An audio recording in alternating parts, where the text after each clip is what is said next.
1535 se inició la construcción de la fortaleza en el islote de Ulúa, cambiando de lugar la gran cantidad de arrecifes del fondo marino y acomodándolos para darle forma de fuerte defensivo.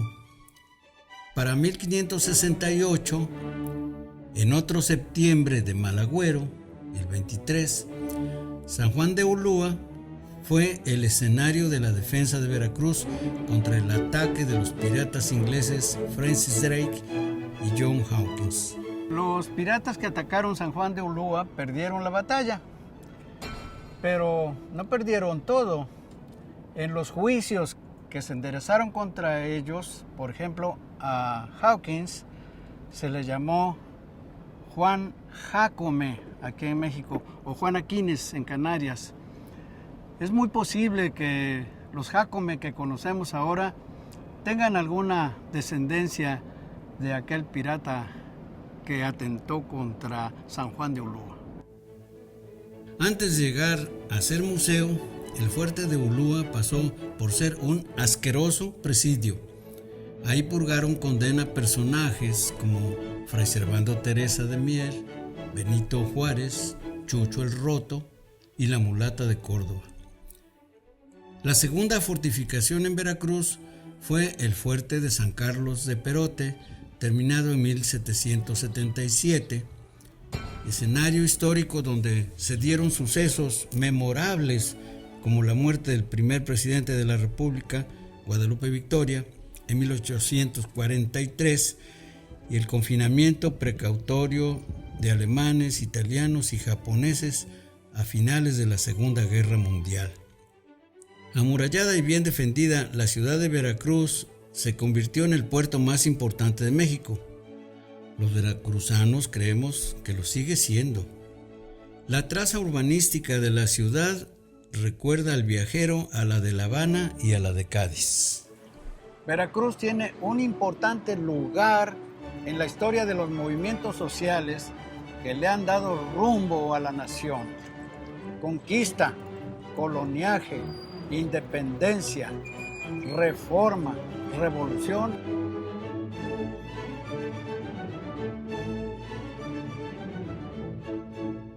La piratería, el barco pirata en sí, representa para el siglo XVI la creación de una sociedad ideal, porque los piratas dentro de las embarcaciones respetaban, fueran mujeres o fueran esclavos africanos o el pasado quedaba atrás. Realmente era una forma en la cual ellos creaban una nueva sociedad más igualitaria, a diferencia de lo que sucedía en tierra en los reinos europeos de entonces.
Coloquialmente voy a empezar. Tengo un abuelito por afinidad que se apellida Jácome. Bueno, ya murió hace años. Adolfo Contreras Jácome. Y él me contaba que era descendiente del pirata John Hawkins, y que John Hawkins había estado aquí en Veracruz, es lo que contaba, no sé, que había sido enjuiciado, que también había estado en Canarias, en donde también había sido enjuiciado, y que en Canarias le habían puesto un nombre de Juan Aquines, y que aquí le habían puesto el nombre de Juan Jácome en los expedientes en que había sido enjuiciado, o con lo que había sido enjuiciado. Y entonces que él era descendiente de ese pirata Juan Jácome, y tenía como orgullo de ser descendiente de Hawkins. Pero pues a través del tiempo yo he ido conociendo a muchas personas de apellido Jácome que a lo mejor sí merecen el grado de piratas o el calificativo de piratas, pero la verdad es que me parece que es una cosa anecdótica, pero que quién sabe si sea cierto. Había que empezar a buscarles por medio de la nueva ciencia. Pero yo no sé si ustedes tienen alguna información que pudiera corroborar eso, o simplemente que quedara como una historia graciosa. Pues yo creo que lo único que se pudiera decir es que después de la derrota de Hawkins y Francis Drake aquí en San Juan de Ulúa, 1565, como tenían los barcos muy dañados, sí fueron dejando gente en las costas antes de irse a Europa John Hawkins, pero fuera de eso no encuentro por bajaron la vinculación, algún Jácome, quizá, ¿no? sí. A lo mejor bajo algún Jácome y de ahí viene su ascendente. Pero perdón, en los expedientes siempre se le menciona como Juan de Aquines. Juan de Aquines. Como Juan de Aquines, y no se les procesa por piratas.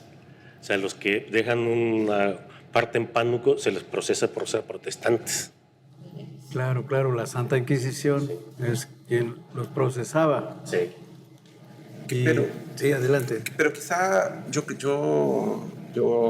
pensaría, sin quitar el rigor de la investigación y de lo que puede arrojar los documentos, pensaría que las figuras de los piratas, en términos generales, habría que decir, son figuras que formaron parte de una sociedad y que formaron parte de estas formaciones sociales y que, claro, historiográficamente, en términos de la reconstrucción del rigor del oficio de las distintas disciplinas, como la historia, uno piensa en el personaje como tal, en la integridad del personaje, en lo que nos arrojan los documentos, pero en la vida cotidiana estos personajes se fueron integrando y no tenemos un fundamento para poder sustentar una historia como la que nos propones en un sentido que pudiéramos argumentar con esos documentos. Sin embargo,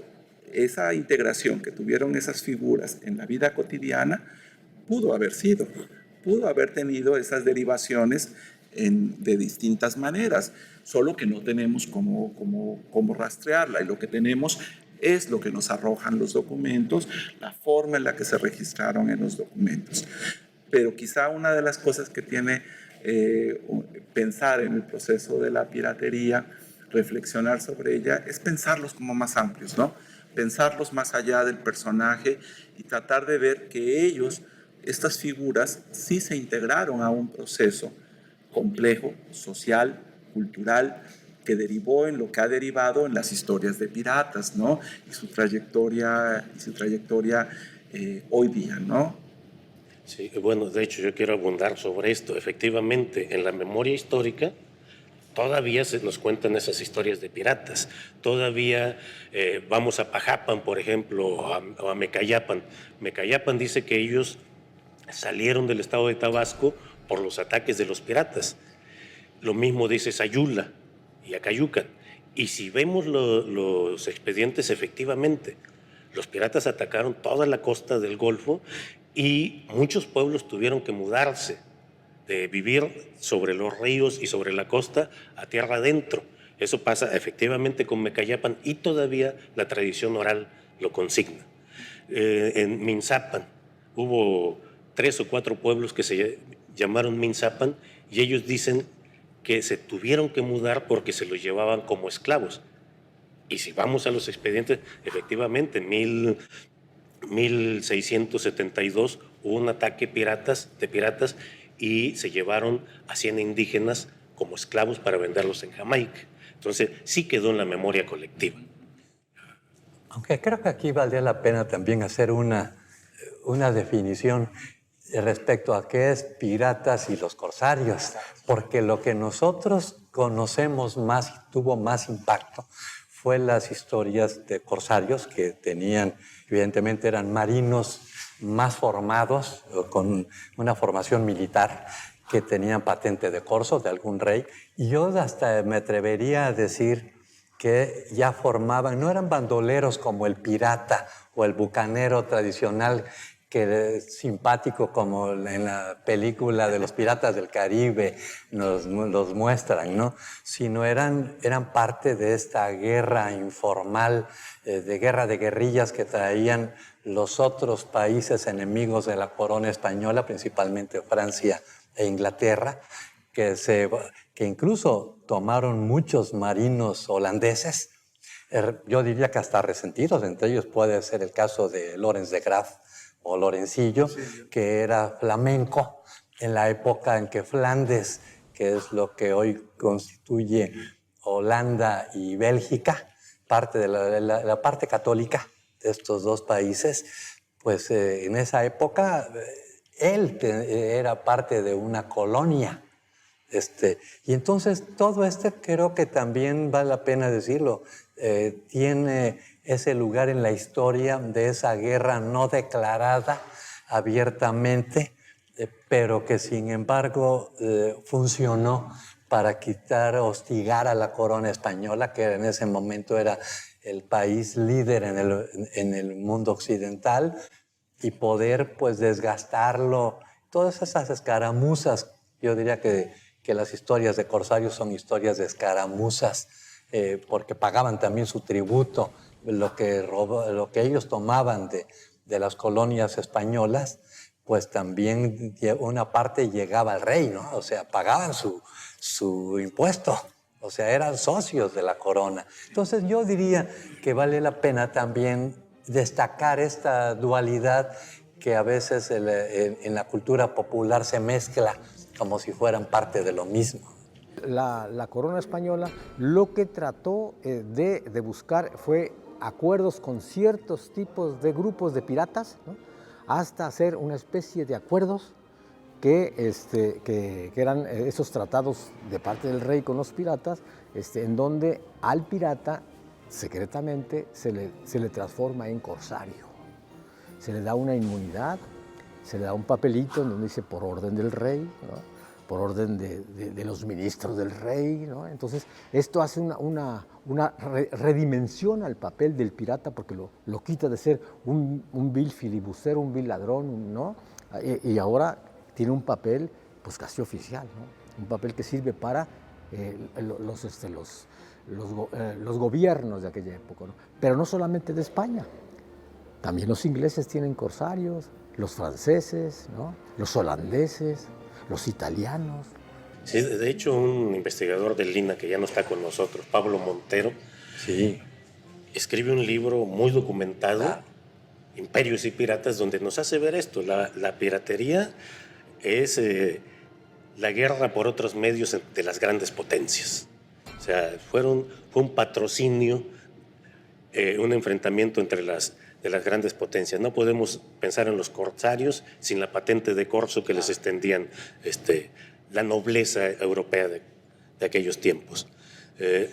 Pero también, aparte de los piratas y corsarios, se habla de bucaneros, y esos eran la escoria dentro de los piratas. ¿Por qué? Porque eran los piratas que iban costeando. Los bucaneros originalmente son negros, indios libres, españoles pobres, que se dedican a cazar el ganado cimarrón, que muy pronto empieza a proliferar en las islas del Caribe, y ahumarlo en unas parrillas que en taíno se llaman bucán, para vender esa carne ahumada a los piratas. Y muy pronto ellos se integran también a la piratería. Entonces, como no son marinos experimentados, efectivamente, van costeando y van saqueando los pueblos. Y se les empieza a dar ese nombre de bucaneros.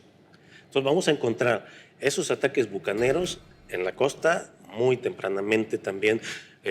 Vamos a encontrar a las milicias combatiendo a los bucaneros en Pánuco, en Tampico, en Veracruz, muy tempranamente después del ataque de Hawking, se forman también esas milicias para acudir a la defensa del puerto de Veracruz, y se entiende el término de costa muy ampliamente, porque incluso en Cosamaloapan, Tlacotalpan, Tezechuacán, Acayucan se forman este tipo de milicias, y después de vigías para evitar que esos bucaneros se abastezcan en la costa. Hay una leyenda al respecto muy veracruzana que cuenta que ante el ataque de algunos de los piratas llamó la autoridad de la población a defender la costa, y algún inspirado poeta dijo: yo no soy marinero, por ti seré. Y entonces nació La Bamba. Pero eso es muy interesante, porque además es muy poético y tiene mucho sentido social en la actualidad. Bueno, es que la parte de la literatura sobre los piratas es increíble, ¿no? Tenemos desde Sandokan, ¿no? Y bueno, como bien decía Alfredo, nuestro querido amigo Pablo también comentaba esta parte, ¿no? El personaje del pirata no ha sido nada más desde el aspecto histórico, sino que lo vemos en el cine, lo vemos en la literatura, lo vemos en el teatro, ¿no? Es un personaje que en cierta forma vivió una época que hoy, hasta incluso hoy en día, con todas sus aventuras, ¿no? Pues es atractiva para todos, ¿no? Tanto para grandes como para pequeños, ¿no? Entonces seguimos viendo en publicaciones, igual para niños, todavía la figura del pirata, que es un personaje especial, ¿no? En esta historia. Y en este contexto histórico, que lo que mencionaba Ricardo, pues hay que recordar que todos los problemas que había en Europa, o las intrigas entre ellos, las pasaron al Caribe, que se trataba de pegarle a la corona española, porque de ahí estaba recibiendo el dinero. Recordemos que era fuente de ingresos para la corona española todos los territorios de ultramar. Entonces, si queríamos quitarle dinero para que no pudiera seguir las guerras que tenía en Europa, pues le crearon un bloqueo comercial, por así decirlo, en términos más actuales, y pues se consiguió con todo este pues gremio, ¿no? De los corsarios para Isabel, ¿no? Que era un buen negocio para la reina. La piratería no debe confundirse con la patente de corso. La piratería es el acto de individuos particulares que llevan a cabo la guerra con motivos económicos particulares y personales sobre todo. La patente de corso es una patente para que nobles o inclusive gente que no tenía ascendencia en su cuna pudieran hacer la guerra en nombre de la corona con financiamiento propio. Ambas modalidades se sobreponían durante el siglo XVI para intentar romper este circuito comercial que tenía España desde Filipinas hasta España, y en el que México era cuna de la globalización al estar en medio. Yo diría que, siguiendo un poco la reflexión aquí de los colegas y estando completamente de acuerdo en todas estas distinciones que se hacen, ¿no? Que son precisiones afortunadas para saber exactamente este proceso,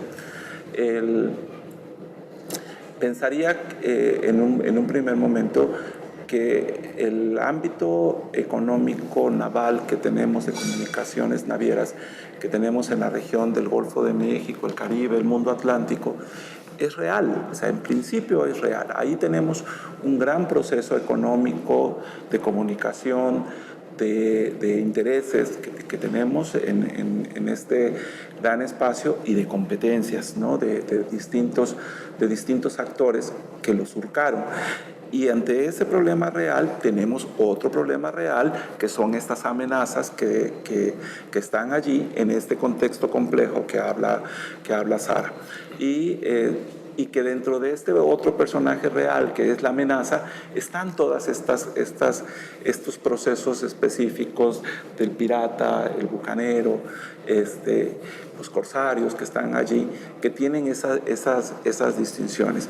Y es un proceso tan complejo, tan diverso, tan rico, que da origen a todo esto que se despliega desde la investigación que tenemos y que estamos hablando hasta la imaginación que despliega la literatura y que trasciende al ámbito popular, como bien decías, incluso musical, ¿no? Y que se va, pero la literatura es la que yo creo que se ha dado un gran banquete con todas estas historias que son las que se han despegado, ¿no?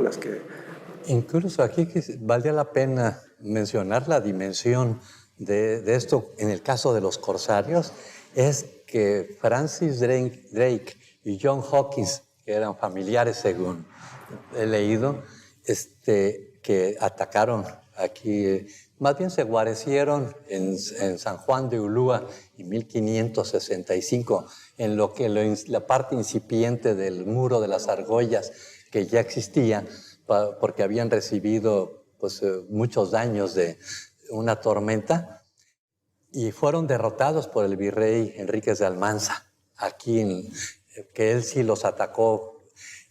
Pues después Francis Drake fue el comandante de la flota inglesa que derrotó a la Armada Invencible, la joya de la corona española.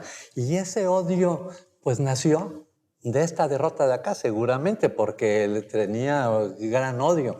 O incluso hablando, por ejemplo, de esta vinculación del corsario, pues está el caso de Lawrence de Graff y sus socios, que poco se habla de ellos, pero la invasión de Lorencillo, como le dicen popularmente, o Lawrence de Graff, pues no venía solo, venía con Michel de Grandmont, francés, y Nicolas Van Horn, holandés también, y por eso sumaron 11, se dice que eran 11 buques.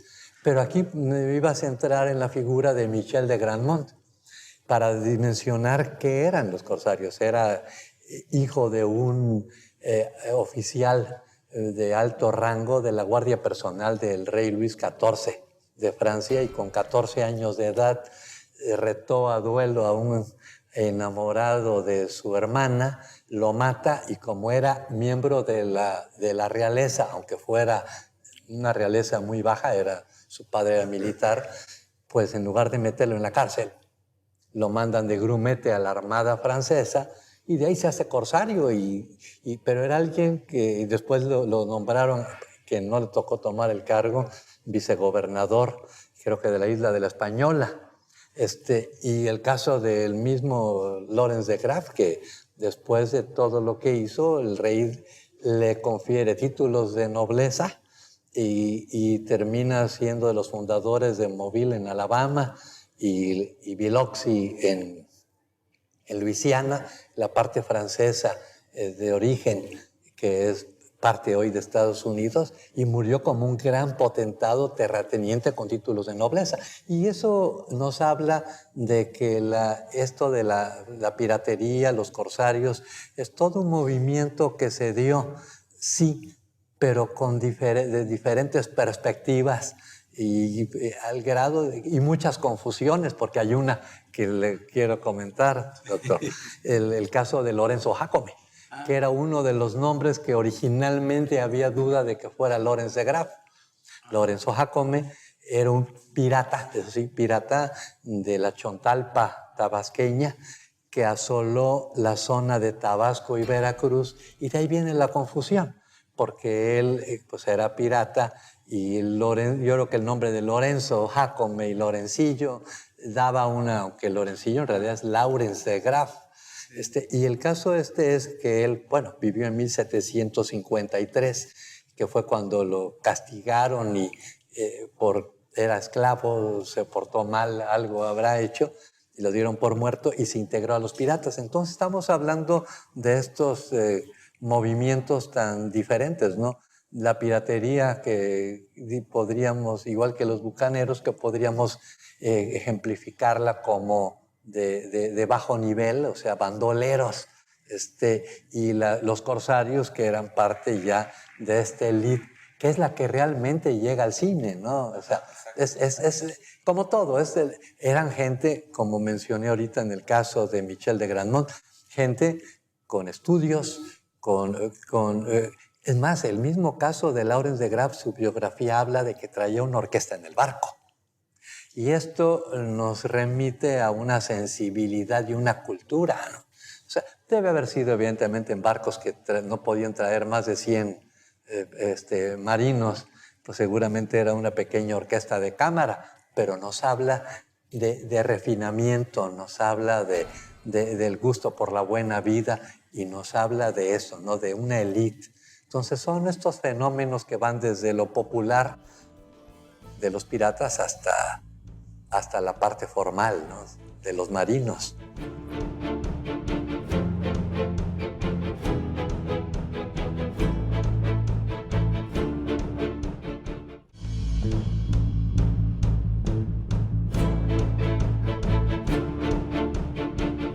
Bueno, aquí es interesante, es muy complejo y no lo podríamos aislar del contexto. Ya desde 1561 decía la corona española que sus dos principales problemas en las Indias occidentales eran los piratas y los cimarrones. ¿Por qué? Porque los cimarrones se unían a los piratas. ¿Qué sucedió en Panamá?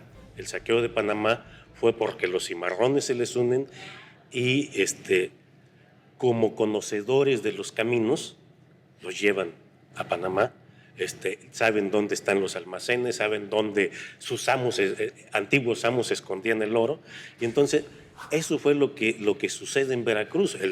Uno de los grandes temores era que los cimarrones no se siguieran uniendo a los piratas, y de hecho cuando llega Lorencillo a Veracruz, dicen las crónicas, primero, que Lorencillo no era ajeno a Veracruz, había sido artillero en la Armada de Barlovento y que muchos de los piratas que llegaron con él habían sido esclavos en Veracruz, esclavos que se habían huido.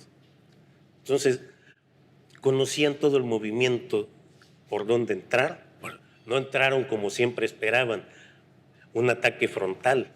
Desembarcan mar adentro en lanchones y atacan por la parte de atrás, por tierra. Eso no se lo esperaban, pero ya lo conocían.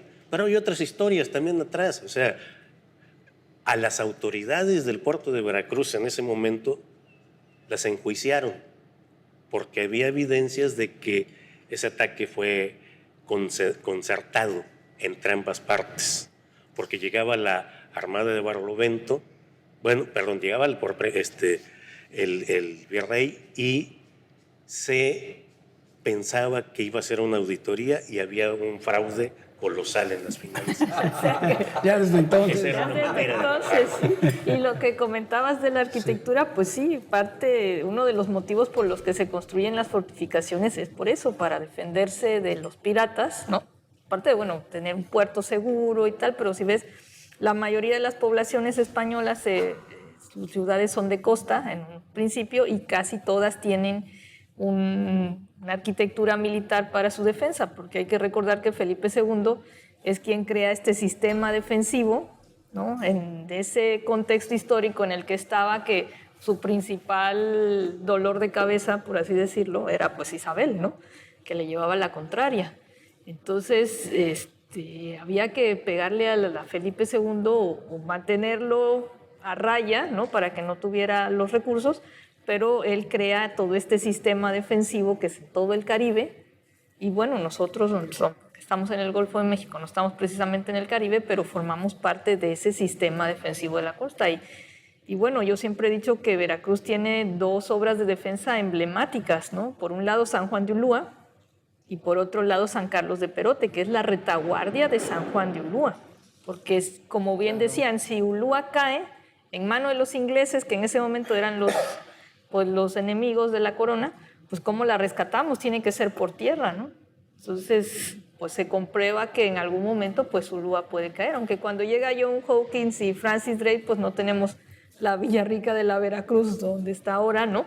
Pero cuando está Lorencillo, pues tampoco tenemos una obra de defensa, pero como siempre, no está completamente artillada, no está el personal y bueno, igual también hasta de común acuerdo, ¿no? Sí, pero ya para fines del siglo XVIII, sí, este sistema defensivo, más que para los piratas, fue porque se temía una invasión inglesa. Incluso se llega a correr el rumor de que estaba por atacar Veracruz una armada de 10,000 soldados ingleses y pusieron a Veracruz, lo bloquearon como 4 o 5 meses y finalmente atacaron Chile.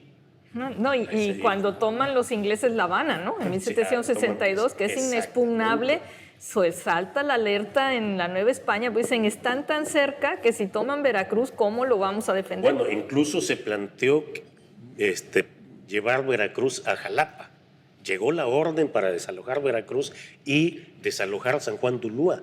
Los cañones de San Juan de Ulúa se los llevaron, aunque había algunos que estaban empotrados, que eran muy grandes y que decía que no había manera de llevárselo. Ya eso le toca, por ejemplo, al ingeniero Miguel del Corral, que es uno de los que da este informe, y cuando traen primeramente 5,000 soldados y resulta que se les empiezan a morir como moscas por la peste. Y entonces se los tienen que llevar 2,500 a Córdoba y Orizaba y otros 2,500 a Jalapa para que estén pendientes por esta posible invasión y finalmente vuelven a las antiguas milicias, los negros y mulatos libres, que esos eran inmunes, eran resistentes a la peste, ellos eran resistentes, a ellos no les pasaba nada con la fiebre amarilla. Sí, las condiciones eran difíciles. Sí. ¿no? Yo pensando un poco en la pregunta que pones a la mesa y siguiendo aquí con lo expuesto, yo creo que, como decíamos hace un momento, los piratas son una amenaza o todos los navegantes contrarios se convierten en amenazas y asocian a una defensa, ¿no? A una defensa de lo conseguido, a una defensa de lo que tienen. Y es verdad, no va a ser una empresa nada sencilla, muy compleja, de muchos años, de una inversión económica brutal, haciendo un poco referencia a lo que tenemos aquí y donde estamos como esta construcción. Y todo el sistema defensivo del Golfo de México y del Caribe, que son todas estas construcciones que están asociadas y vinculadas. La Habana, San Juan de Puerto Rico, Portobelo, Cartagena y toda la fortificación, Campeche, Veracruz, que forman un sistema defensivo de que se quieren defender, necesitan defenderse de esas amenazas. Pero no es fácil de construir y va a tardar muchísimo tiempo y se le va a unir otro tipo de problemáticas como las que aquí se están exponiendo. Pero creo que en un sistema, en un intento de valorar esta arquitectura a la que invitabas y que mencionaba Sara, están estrechamente vinculados. La amenaza con la construcción, con la fortificación, con la defensa, que no se consigue del todo, que va a ser vulnerada. En algún momento hemos tratado de pensar en la región del Golfo Caribe como frontera, como una frontera que se defiende de la amenaza externa del mundo atlántico y que esa frontera, pues a veces, o muchas de las veces, es permeada. Y la logran traspasar por todas estas condiciones de las que se habla, ¿no? De que a veces el enemigo estaba incluso aquí adentro, combinado con todo esto. Pero creo que tratando de pensar en la arquitectura, hay que asociarla a la amenaza que significó todo esto.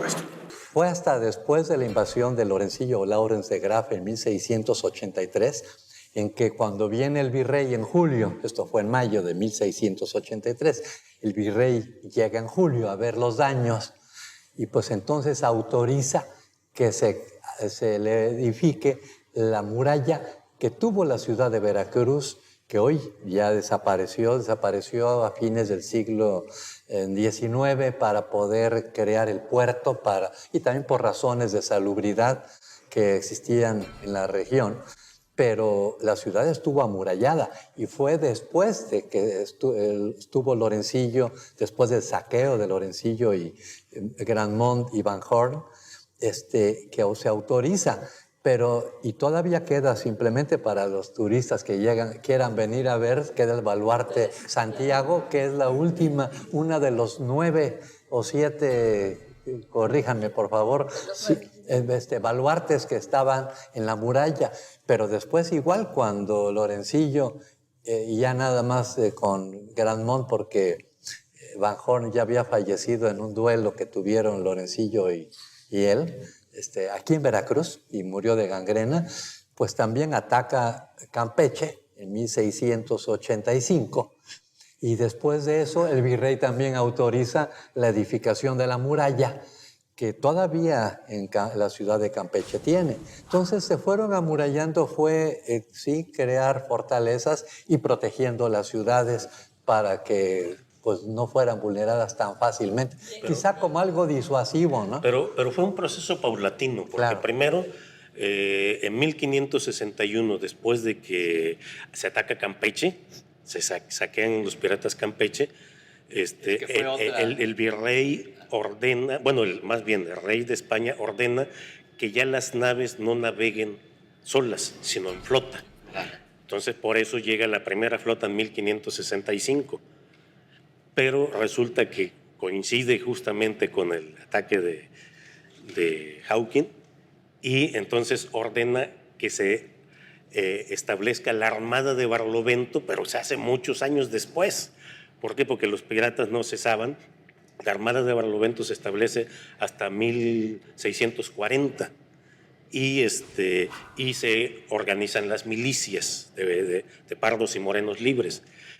Después, cuando se dan cuenta que la Armada tampoco fue eficaz, porque cuando entra Lorencillo ellos andaban entregando un cargamento de esclavos en Yucatán, entonces tampoco fue eficaz. Entonces piensan en la muralla, y esa muralla era muy endeble, en realidad la tapaba la arena, ¿sí?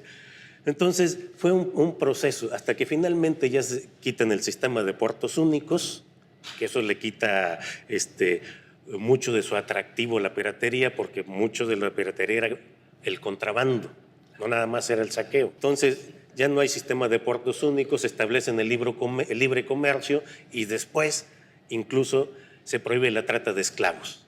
Entonces todo lo que sustentaba la piratería ya no tenía razón de ser. Y en el tema que tú planteas de que no se amurallaba rápido las ciudades, había una gran polémica para autorizar que se amurallaran las ciudades, porque había la ciudad abierta o la ciudad cerrada, que era amurallada. Entonces, uno de los planteamientos era, si la amurallamos y los piratas la toman, ¿cómo la recuperamos? O los enemigos la toman, ¿cómo la recuperamos? No la podemos, si es ciudad de puerto, de costa, no la podemos recuperar por mar, porque el puerto está ocupado. Tiene que ser una recuperación por tierra. Eso quiere decir que yo necesito una fortificación en el interior, porque no hay nada mejor para auxiliar una fortificación que una fortificación hermana en el interior. Esa es una de las máximas de la fortificación. Entonces, vamos a decir que ese tema, esa polémica, le afectó mucho a Veracruz, porque aunque durante mucho tiempo estuvo la propuesta de amurallar y hubo proyectos y de mejoras y tal, siempre la corona tuvo como que esta duda entre si la amurallamos y la toman. Entonces, en este ínter de que se decidían o no, llegó Lorencillos, ¿no? Y entonces dijeron, pues sí, no nos va a quedar de otra más que poderla amurallar, ¿no? Pero hay un planteamiento para poder decidir que las ciudades van a ser amuralladas. Entonces, de ahí deriva también la creación de San Carlos de Perote, ¿no? Que entonces ya eran los ingleses, sí, porque era una fortificación para alojar tropa. Su tipología es única. No hay ninguna otra en el país como esa, porque no hay tipologías. Su construcción fue un poco más tardía, 1770 y cacho. Pero para ser la retaguardia de San Juan de Ulúa. Sí. Pero es una estructura en la que se aloja la tropa. Tiene edificios para alojamiento de tropa, especial para eso se creó. Porque si caía San Juan de Ulúa en manos de los ingleses, por mar no la íbamos a poder retomar, o la ciudad de Veracruz, porque el puerto estaba ocupado por los ingleses. Entonces la única manera era de entrar por tierra. Y por tierra necesitábamos una fortificación hermana. Y entre esos todos proyectos que hubo para fortificar Veracruz, hubo proyectos muy buenos como el de Manuel de Santiesteban, que no se lleva a cabo porque había que pues, demoler parte de la ciudad. Entre ellos se iría la iglesia de la Pastora, ¿no? Algunos edificios importantes de la época. Era porque ellos planteaban que iban a tomar la ciudad por el lado de tierra, no por el frente de mar. Y bueno, en la intervención americana en 1847 fue por el frente de tierra, no fue tanto por el frente de mar. Y bueno, los piratas atracan por el frente de tierra, no por el frente de mar. O sea, ya estaba más que visto por los ingenieros militares que había un punto débil en el que había que fortificar y preparar a la ciudad ante un ataque, ¿no? Entonces esto sí esto mueve un poco todo, porque yo siempre he dicho que Veracruz y Ulúa fueron un binomio defensivo, ¿no? Uno cuidaba al otro y tenían que estar relacionados. Entonces se ve ya prácticamente en el 18. Y siempre vinculados a la Ciudad de México. Y vinculados siempre. Siempre los virreyes prácticamente tenían dos prioridades, las arcas de la corona y gobernar la Ciudad de México, y el otro, Veracruz. Siempre vamos a encontrar esa constante, porque Veracruz no solamente era la puerta de entrada, sino también de salida de todas las riquezas. ¿Sí? Entonces, el camino siempre estuvo muy vigilado, por eso nace Córdoba, para proteger a los cargamentos de oro del rey de los cimarrones que salteaban el camino. O sea, no para proteger población alguna. Siempre, y además la muralla implicó otro problema muy importante, el financiamiento. O sea, la corona nunca entregaba dinero para nada. Lo ponían los comerciantes, sí, o los Entonces pobladores. siempre o se inventaba impuestos, sí, o explotaba a la gente.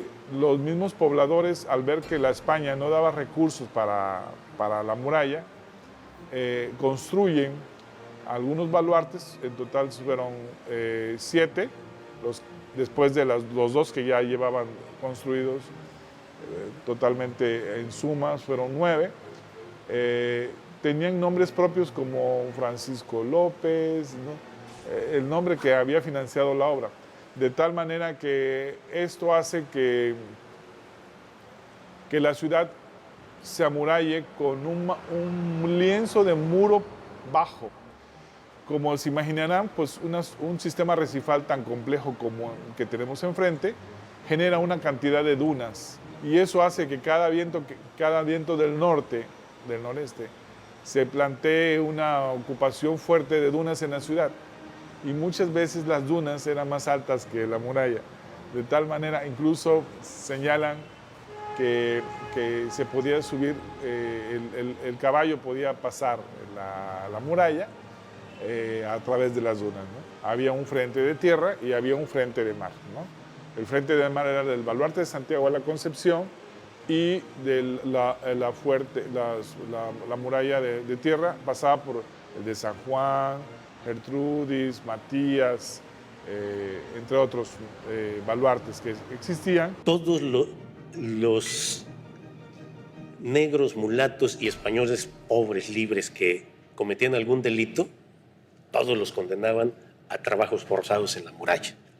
Entonces, trajeron a miles de gentes, o sea, y ninguno duraba más de 5 años, 7 años. Yo les he ido siguiendo la pista a algunos, pero los condenaban a 10 años, un homicida, un violador, todos 10 años. Ninguno llegaba a cumplirlos. O se escapaban o morían en el cuarto. Y entonces vamos a encontrar miles de gentes que están trayendo forzados a construir la muralla. Y se crea un impuesto de muralla también. Bueno, entonces, los impuestos de las entradas, aparte, ¿no? Había los impuestos de amería, el almogarifazgo, y todavía sobre eso el impuesto de la muralla. Entonces era carísimo, por eso lo único que hacen es fomentar nuevamente el contrabando. Y ahí también, bueno, bien vale la pena sacar también como una conclusión la importancia que era el puerto de Veracruz en esa época, porque era el puerto de enlace de aquí a Sevilla. Aquí era la salida de todos los tesoros, por eso fue tan asediado Veracruz y y era además la aduana, a final de cuentas, aquí San Juan de Ulúa, que no estaba unido como hoy a la ciudad de Veracruz, sino era un islote que era parece ser el primer puerto natural que encontraron los españoles, incluso desde Hernández de Córdoba y Grijalva, cuando decían que era su ubicación y su formación como isla y la cercanía con la playa, pues era bastante pequeña y permitía guarecerlas de los huracanes. Y esto hizo que Veracruz tuviera ese lugar tan importante que tiene en la historia de México, ¿no? Es el puerto de enlace de todo el país, sobre todo en la época virreinal, y hoy sigue siendo muy importante su vinculación con Europa, ¿no? Era la entrada de migrantes, la salida de las riquezas, y hoy pues es la parte del comercio internacional, ¿no? San Juan de Ulúa durante todo el siglo XVI y parte del XVII va a ser el puerto oficial, la estructura portuaria oficial del Virreinato de la Nueva España, y obviamente sus capitanías generales como Cuba y Santo Domingo y Filipinas, que se administraban también en Nueva España. Entender Veracruz sin su vida marítima, pues que es la que le da identidad. Veracruz es una ciudad que se debe al mar. Y va más allá, porque, por ejemplo, desde Veracruz se da la conquista de las Filipinas. Acá se vienen a poner los cañones, acá se arma, ahora sí que la armada que va a conquistar las Filipinas, desde Veracruz, llegando a la Villa del Espíritu Santo, pasando por el río Coatzacoalcos hacia Salina Cruz, y de ahí se conquista Filipinas. Y después el famoso galeón de Manila, claro, que todo pasaba por el puerto de Veracruz. Pero que habría que decirlo, llegaba a Acapulco, venía todo lo que venía de China y de Oriente, llegaba a Acapulco por tierra, se lo traían a Veracruz y de aquí se embarcaba a España. Bueno, y fue también el precursor de las dos ferias más importantes comerciales, ¿no? La de Acapulco y la feria de Jalapa. Que bueno, yo al final digo que no sé qué les llegaba después del lado europeo, ¿verdad? Porque aquí había un gran comercio. En la feria de Jalapa era muy importante, eran las dos ferias más importantes, un poco propiciado por todo este intercambio comercial que existía.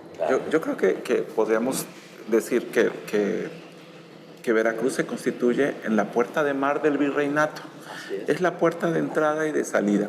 Y no sé qué pensarán mis colegas, pero yo creo que en el contexto general del defensivo del Golfo Caribe, hay un relativo éxito para custodiar esta puerta, ¿no? En el contexto de los otros puertos que tenemos, porque es un éxito el que se tiene aquí en términos de custodiar esta puerta del virreinato, y que aunque podemos dar cuenta de una serie de ataques, de una serie de amenazas que tuvimos, en términos comparativos, creo que fue de los lugares más seguros para este gran comercio del que habla Sara y que se da.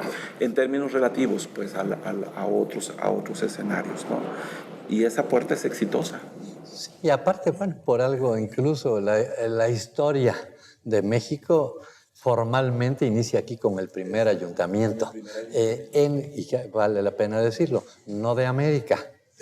No tampoco de América de tierra firme, ya existía lógicamente primero las islas como Cuba y la isla de la Española, después Santa María del Darién en Panamá, pero sí podemos acreditarle ser el primer ayuntamiento, y el de la Villarrica de la Veracruz, que se funda en México y todo América del Norte, que eso sería... América septentrional, sí. América septentrional. Y como puerto entiendo que sigue siendo el puerto más importante del país. Alguien lo mencionó ya hace un momento.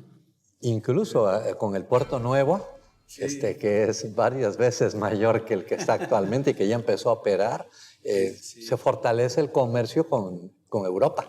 Sí, habría que agregar quizá esto, la influencia que tuvo también la Armada de Barlovento, que efectivamente con todo lo que le podamos criticar, sí tuvo un relativo éxito. Pero además tenía otra encomienda, llevar el situado de la plata desde Cartagena de Indias hasta Florida.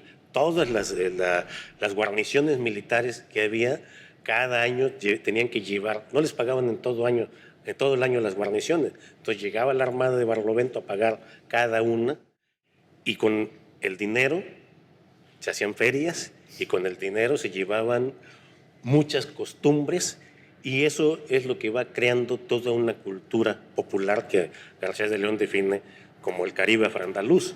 Las influencias musicales, por ejemplo, pertenecen al Gran Caribe, ¿no? En el caso de Veracruz, desde el siglo XVI. Yo lo relato en un libro que se llama El Mar de los Deseos, que publicó también el Fondo de Cultura Económica, donde hablo de la cultura musical del Caribe a la cual pertenece Veracruz desde el siglo XVI, prácticamente. O sea que tenemos a Veracruz perfectamente integrado dentro de las formas musicales, poéticas, culturales, etcétera, ¿no? Posteriormente también hay una influencia cultural del Caribe muy fuerte en el siglo XVIII, el Caribe español y el Caribe francés e inglés, la contradanza, el minué congo. Posteriormente del Caribe español ya durante el siglo XIX, y últimamente desde el siglo XIX para acá, pues una influencia de Cuba muy fuerte en el aspecto musical, una integración con la música cubana desde la llegada primero de la contradanza, después de la habanera, después del danzón, después del son cubano, y actualmente pues toda la salsa y la música afroantillana que han sentado sus reales también en el puerto de Veracruz. Y de hecho lo que usted mencionaba de los versos estos de la bamba, bueno, es que se va a crear toda una cultura marinera, militar, que se ve reflejada tanto en el son jarocho como en el son huasteco, ¿sí? Por ejemplo, ¿qué es un balajú? O sea, el balajú en realidad es un pez alargado, muy veloz del Caribe, y balajú por eso se le nombró un barco, que por eso balajú se fue a la guerra, ¿sí? Y entonces vamos a tener muchos versos en el son jarocho, en el son huasteco, referidos a la marinería y a la guerra. Soy soldado del 40, militar muy generoso, pero si el diablo me tienta, me pongo tan venenoso que el que me toca revienta. Es que la música ha sido parte de la tradición oral, ¿no? Sí, parte de la tradición oral. Entonces estos marineros que iban eran gente de la cultura popular, negros, mulatos, indios escapados de su república, que se alistaban en la Armada de Barlovento, y obviamente van a llevar su música, sus creencias, y vamos a encontrar, que eso ya lo ha documentado Fallo Figueroa, por ejemplo, muchas de costumbres que creemos muy nuestras, todos los villancicos y los versos de la rama, incluso en países caribeños de habla inglesa, cantados en español. Pero esos productos de esa armada. Entonces, no podemos decir que la historia es pasado. La historia sigue con nosotros. Sigue viva. Qué bueno. Sigue viva. Y sigue el tema para muchísimo tiempo, pero alguien me está cerrando un ojo y me voy a tener que ir. Muchísimas gracias, señores. Es una suerte poder platicar con ustedes y que nos oigan, que nos oigamos, que nos escuchemos todos. La madrugada cuando todos la bailan, cuando todos la bailan en la enramada, y arriba, y arriba, y arriba, y arriba, y arriba, yo no soy marinero,